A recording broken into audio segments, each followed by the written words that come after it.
Hello, welcome to Zoonosis with Joy. I'm Joy, and today we're going to be talking about Sarcoptic mange, something that you might not have heard about. Sarcoptic mange, known in humans as scabies, or even just simply as mange, is a type of disease of the skin caused by a burrowing mite, Sarcoptes scabiei. There are many different types of mange, including Sarcoptic mange or Demodectic mange, which are caused by different species of mite, but the Sarcoptic mange may be one of the worst of them. It's been known about since antiquity. It's been described in the Bible as well as the works of Aristotle, but it only was really discovered in 1687 when it was first discovered under light microscopy, that is, under a light microscope, when the lenses and the technology and the medical understanding was able to identify that this tiny little microscopic mite can cause very, very bad disease. How bad? Well, I can show you some pictures, which I will here, and describe kind of what this would look like and feel like. So in animals, the way we typically say it is that this causes alopecia, hair loss, balding. There are many different causes of hair loss, of course, but also skin thickening. We call that hyperkeratosis, as well as redness of the skin, erythema. The sensation this causes is called pruritus, or itching. Itching is putting it mildly. Itching is what happens when you get bit by a mosquito, you get a sunburn, or you have eczema. Probably a better way to describe this is burning sensation and like a very severe itch. How severe? Well, animals have been known to chew off their legs when they get this mite, so I'd say pretty severe. These animals will chew themselves raw, they will develop secondary infections, they will stop eating because they are so itchy, and it gets to be a point where they can actually lead to death. In fact, this causes population die-offs in certain kinds of wildlife. The problem with scabies is not simply its clinical severity, but its transmissibility. It spreads between individuals through close contact, so sex, fighting, eating, grooming, that kind of thing, but also indirect contact through bedding, dens, straw, mattresses, sheets, that kind of thing too. It also has a wide host range, everything from humans to dogs to livestock animals to wild carnivores all around the globe. It originated in the Old World, as they once called it, I suppose, Africa, Asia, Europe, but has since spread to the Americas and to Australia too. So it affects many different species that way. Typically, it is diagnosed through a combination of clinical signs. So if an animal is very crusty, very hairless, itching like crazy, your top suspicion should be scabies.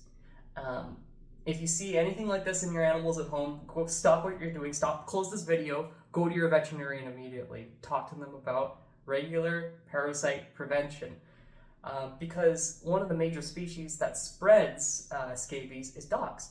Dogs go outside, they hunt animals, they eat dead carcasses, they go play with other dogs, they interact with humans that could be carrying scabies, and then they spread it to humans and to wildlife. So any dog that's outside, that's basically every dog, especially farm dogs and especially country dogs, should be on a regular parasite prevention. Flea tick prevention will cover scabies. Important thing to know is that this also applies to outdoor cats. Now, if you go to the pet store and you get some parasite prevention, it's almost always a permethrin. A permethrin is from chrysanthemums. It's basically a very concentrated version of that. Chrysanthemums are good for pest control, but that's beside the point.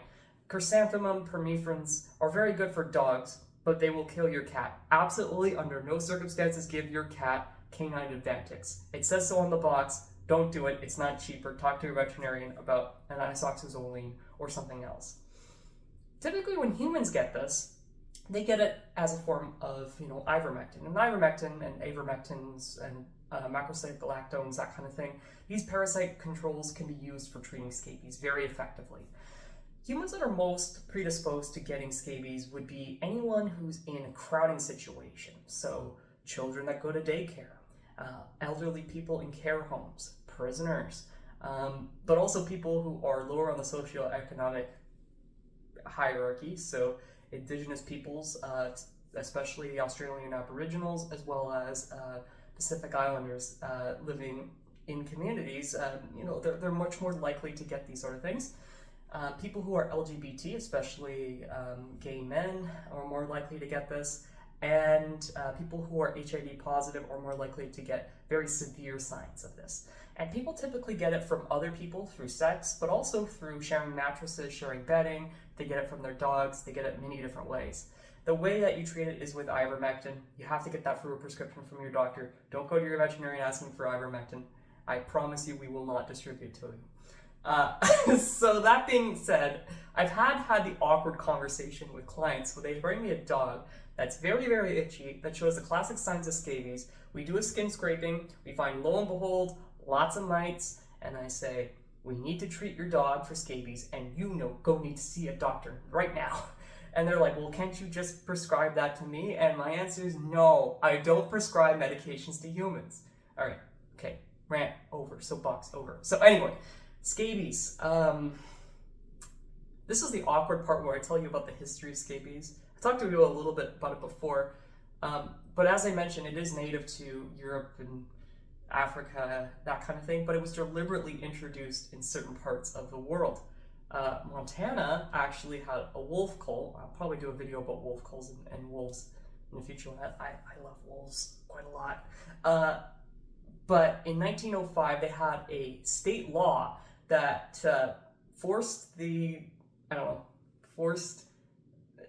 it mandated the extermination of wolves and the use of mange in order to kill them. So the state veterinarian inoculated like 200 wolves and coyotes, and this deliberately introduced scabies and sarcoptic mange into Western North America.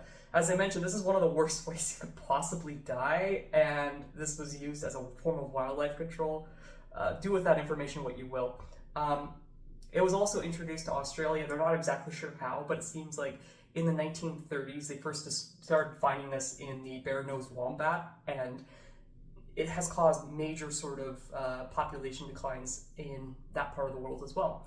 So the species of wildlife that are most affected by these are things like wolves, coyotes, foxes, but also like those wombats that I mentioned in Australia too. And this has become a minor conservation issue. It's definitely not something that a lot of threatened species need. And it's one of those things that has to be managed using very,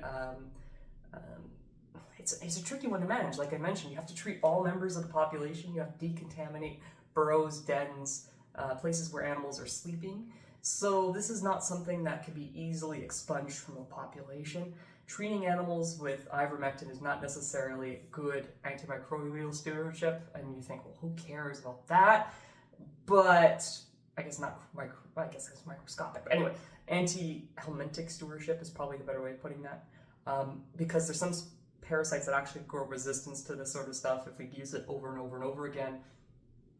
That being said, there is something to be said about protecting livestock and protecting dogs and protecting humans from wildlife scabies, that kind of thing. Although there's something interesting with that too. Scabies seems to transmit most easily from hosts of the same species, and we think it's because they have specific genes that allow them to do this. But some species are more prone to actually spreading it to other species. So dogs are especially bad for spreading scabies to humans, but also to wildlife and to other domestic livestock. For some reason, human scabies and pig scabies can't jump onto rabbits for some reason, but dog scabies can jump onto rabbits, so there you go. Scabies, Sarcoptic mange, or even just mange. It's one of those horrible little diseases that run amok in the world that can be controlled with medication quite easily, but since it's so widespread and it affects many different populations and affects them unevenly, it's kind of gone under the radar. Many pet owners don't actually know that their dog could potentially be introducing scabies into their household. A lot of people don't know that certain parts of the world are more predisposed or affected by this because, they live in a part of the world where they don't have any interactions with wildlife. They don't have any of the things I mentioned that put them at higher risk of developing scabies or acquiring that kind of thing too.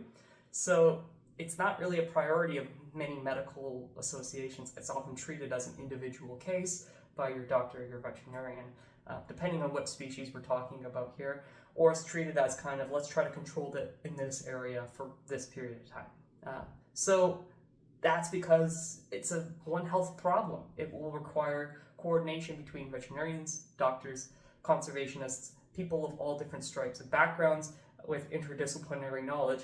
Unfortunately, a lot of these people don't talk to each other. When I was in vet school, for instance, the medical students in the medical faculty would try to poach us from the veterinary school and say, hey, do you guys want to practice real medicine? So there's not that lack of respect too, but also the fact that, professionals in universities don't necessarily talk to each other, even if they live and work just down the hallway of each other. They may not be coordinating or changing notes or going to each other's conferences, that kind of thing too. So there's definitely a huge interdisciplinary problem here as well. And when it becomes one of these tricky One Health problems, there's not a lot of easy things to do. So that's mange in a nutshell. Now you might know a little bit more about that. What a horrible little thing. If you have any thoughts about this, if you want to hear more about evil veterinarians, I think I should make a video about that. Or wolves. Wolves are fun. I think I might make a video about horses in the near future because I love horses as well. But if you have any questions or thoughts or anything else, leave it in the comment section below. I'm glad that many people are still enjoying these videos. I like making them, and I will see you next time. Peace.